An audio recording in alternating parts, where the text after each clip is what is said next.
दोस्तों एक बार फिर से स्वागत है आपका आपके अपने चैनल पर। चलिए शुरुआत करते हैं देश और दुनिया की 10 बड़ी खबरों के साथ। तो तैयार हो जाइए हमारे साथ आज की बड़ी खबरों को जानने के लिए। दोस्तों बात करें देश भर में कोरोना मरीजों की, तो पिछले 24 घंटे में कोरोना वायरस के 45,230 नए मामले सामने आए हैं। वहीं इस दौरान वायरस के कारण जान गंवाने वाले लोगों की संख्या 496 रही। देश में कोविड-19 से संक्रमित होने वाले कुल मरीजों की संख्या 82,29,313 है। खबरों के सिलसिले की शुरुआत करें उससे पहले दोस्तों इस वीडियो पर एक लाइक जरूर करिएगा। आपका एक लाइक करना ही हमारी मेहनत का फल है। शुरुआत करते हैं पहली बड़ी खबर से। मोटे लोगों के लिए बड़ा खतरा बन रहा कोरोना, जानकर रह जाओगे हैरान। जैसा कि दोस्तों आपको पता है, कोरोना वायरस से पूरी दुनिया जूझ रही है। ये खतरनाक वायरस पहले से ही किसी बीमारी से जूझ रहे लोगों पर ज्यादा असर डाल रहा है। अब एक नए अध्ययन में पाया गया है कि मोटापे से पीड़ित लोगों के लिए कोरोना बड़ा खतरा बन रहा है। ऐसे लोग गंभीर रूप से संक्रमित हो सकते हैं। पूर्व के अध्ययनों से ये पहले ही जाहिर हो चुका है कि कोविड-19 और मोटापा के बीच गहरा संबंध होता है। शोधकर्ताओं ने ये जानने के लिए एक नया अध्ययन किया है कि गंभीर रूप से संक्रमित मोटे लोगों की प्रतिरक्षा प्रणाली पर कोरोना वायरस का क्या प्रभाव पड़ता है। इन पीड़ितों में किस तरह का नतीजा सामने आता है। अमेरिका के UT south western medical centre के शोधकर्ता जेम अल्वेंडोज ने कहा, मोटापे से पीड़ित लोगों को कोविड-19 असमान रूप से प्रभावित कर रहा है। ऐसे लोगों में जटिलताओं और मौत का ज्यादा खतरा पाया जा रहा है। साथ ही दिल्ली में कोरोना के बढ़ते मामलों के बीच गृह मंत्रालय ने संभाला मोर्चा, जांच बढ़ाने पर जोर। जी हां, आपको बता दें, दिल्ली में कोरोना वायरस के बढ़ते मामलों को देखते हुए केंद्रीय गृह मंत्रालय हरकत में आ गया है। सोमवार को केंद्रीय गृह सचिव अजय भल्ला ने एक नियमित प्रक्रिया के हिस्से के रूप में दिल्ली में कोरोना की स्थिति की समीक्षा की। दिल्ली में बढ़ते मामलों को लेकर केंद्रीय गृह मंत्रालय ने कहा है कि प्रशासन जांच, संपर्क ट्रेसिंग और उपचार पर ध्यान केंद्रित कर रहा है। अस्पतालों में बिस्तरों की उपलब्धता की स्थिति सहज है। कोविड-19 समर्पित 15,789 बिस्तरों में से 57% खाली हैं। डेडिकेटेड बिस्तर भी खाली हैं। कोरोना के बढ़ते मामलों को लेकर गृह मंत्रालय ने कहा है कि दिल्ली में कोविड-19 के मामलों में बढ़ोतरी, त्योहारी मौसम में लोगों की ज्यादा आवाजाही, कोविड व्यवहार से जुड़ी सावधानियों में लापरवाही के कारण है। साथ ही अगली खबर में फिर बढ़ने वाली है पाकिस्तान की बेचैनी। इस दिन भारत आएगा रफाल का दूसरा बैच।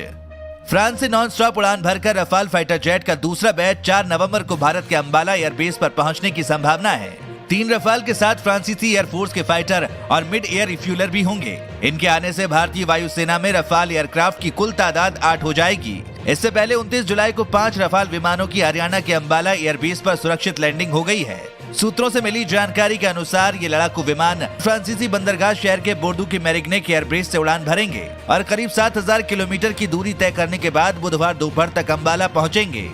साथ ही अगली खबर में बिहार दूसरे चरण में बागी बिगाड़ सकते हैं खेल। 1 दर्जन सीटों पर दल बदलू मैदान में उतरे। दोस्तों आपको बता दें, बिहार विधानसभा चुनाव के दूसरे चरण की 94 सीटों पर मंगलवार को वोटिंग होगी। ये चरण बिहार की सियासत के लिए काफी महत्वपूर्ण माना जा रहा है, जिनमें नीतीश सरकार के 3 मंत्रियों सहित कई दिग्गज नेताओं की साख दांव पर लगी है।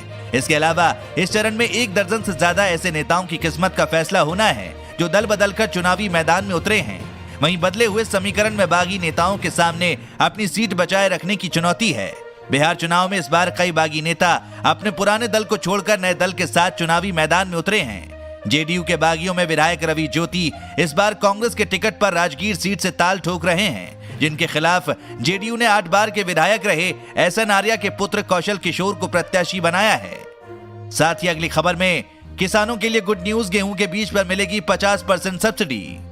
गेहूं की बुआई शुरू हो चुकी है। गेहूं की बुआई अक्टूबर से दिसंबर तक की जाती है। इस फसल की कटाई फरवरी से मई तक की जाती है। गेहूं की फसल 130 से 140 दिन है। इन दिनों किसानों के सामने समस्या आती है गेहूं के बीज की। हालांकि तमाम राज्य सरकारें अपने अपने स्तर पर किसानों को गेहूं का अच्छा बीज मुहैया कराने का इंतजाम करती हैं और इसकी कीमतों पर कुछ छूट भी दी जाती है। पंजाब सरकार ने रबी सीजन के लिए गेहूं के बीज पर 50% की सब्सिडी देने का ऐलान किया है। साथ ही अगली खबर में बिहार की चुनावी सभा में गरजे योगी। अब तो पाकिस्तान की संसद में भी दिख रहा भारत का भय। उत्तर प्रदेश के मुख्यमंत्री और बीजेपी के स्टार प्रचारक योगी आदित्यनाथ ने आतंकवाद के मुद्दे पर बड़ा बयान दिया है। बिहार के बगहा में चुनाव प्रचार के लिए पहुंचे योगी आदित्यनाथ ने कहा कि आज भारत को कोई टेढ़ी नजरों से नहीं देख सकता है। भारत के जवानों ने पाकिस्तान में आतंकियों को घुसकर मारा है। हमने विंग कमांडर अभिनंदन को 24 घंटे में वापस कराया है। योगी ने कहा कि आज पाकिस्तान के संसद में भी भारत का भय दिख रहा है। अगर कोई भारत की ओर देखेगा तो हमारे जवान उनकी आंखें निकाल लेंगे। साथ ही अगली खबर में सरकार जल्द लाएगी एक और राहत पैकेज, वित्त सचिव ने दिए संकेत, जानिए क्या होगा खास। देश भर में फैले कोरोना वायरस से उद्योग धंधों को पटरी पर लाने और युवाओं को रोजगार के लिए सरकार एक और राहत पैकेज ला सकती है। वित्त सचिव अजय भूषण पांडे ने रविवार को इसके बारे में जानकारी दी है। वित्त सचिव के मुताबिक सरकार एक दूसरे स्टिमुलस पैकेज पर काम कर रही है। ये पैकेज कब तक आएगा, इस बारे में कोई जानकारी नहीं दी गई है। साथ ही अगली खबर में सोने के भाव बढ़े, चांदी भी 1600 रुपए से ज्यादा हुई महंगी, देखे नए दाम।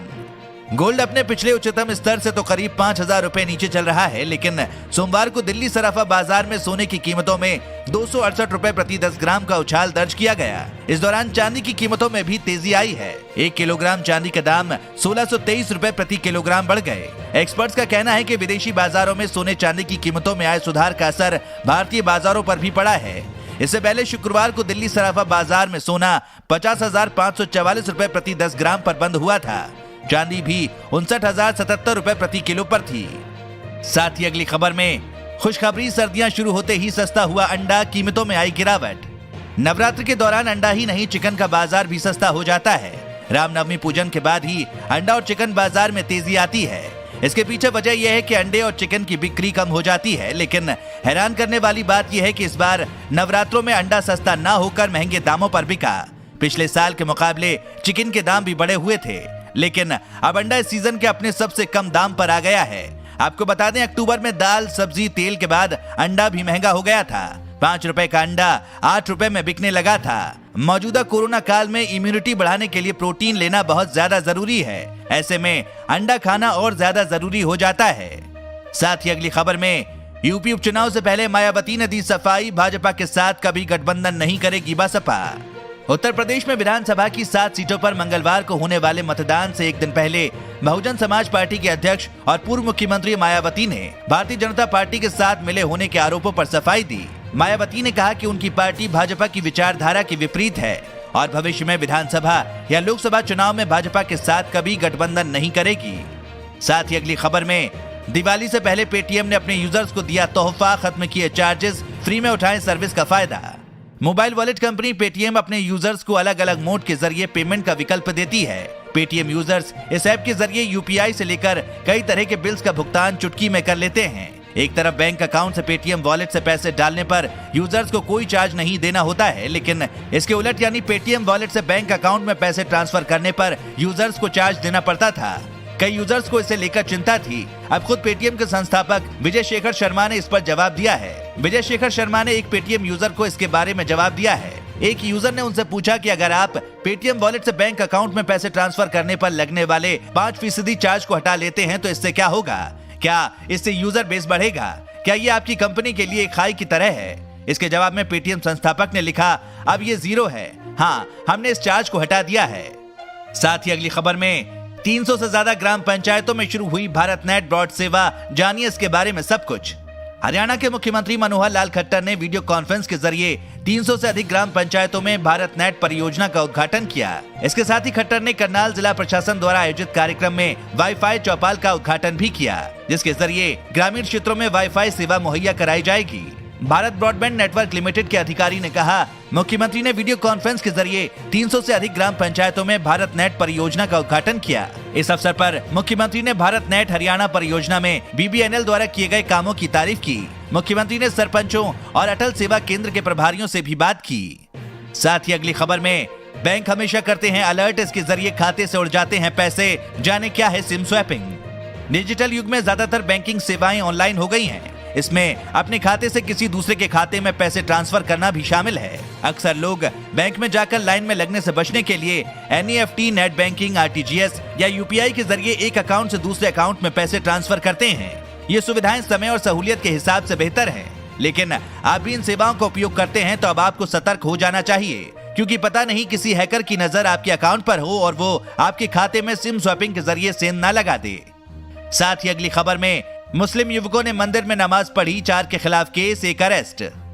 उत्तर प्रदेश की मथुरा जिले में स्थित नंदगांव के नंद बाबा मंदिर में धोखे से नमाज पढ़ने के मामले में दिल्ली निवासी आरोपी फैजल को गिरफ्तार कर लिया गया है। जामिया नगर थाने के साथ आई मथुरा पुलिस फैजल को गिरफ्तार कर मथुरा के लिए रवाना हो गई है। आपको बता दें कि फैजल की नंदगांव मंदिर में नमाज पढ़ने की तस्वीरें वायरल हुई थी।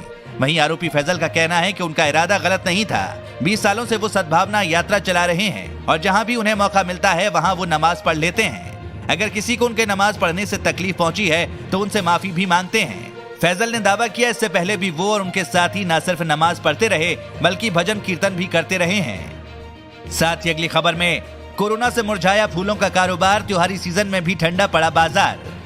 कोरोना संकट में फूलों के कारोबार पर भी बुरा असर पड़ा है। महामारी के करीब 8 महीने बाद भी बाजार में सन्नाटा फैला हुआ है। दिल्ली की गाजीपुर मंडी जो सब्जियों के साथ साथ फूलों के कारोबार के लिए भी काफी फेमस है, त्योहारी सीजन में वहां पर भी बाजार ठंडा पड़ा हुआ है। एक और दिवाली और दूसरी तरफ शादियों का सीजन है, लेकिन इसके बाद भी बाजार में किसी भी तरह की रौनक देखने को नहीं मिल रही है। आपको बता दें, मंडी में फूलों का बाजार सुबह 4-5 बजे ही लगना शुरू हो जाता है। त्योहारी सीजन में यहाँ फूलों की मांग सामान्य दिनों के मुकाबले कई गुना बढ़ जाती है। और तो और यहाँ देशी विदेशी फूलों की शादी की वरमाला भी तैयार की जाती है। कोरोना वायरस की वजह से फूल मंडी पर बुरा असर पड़ा है।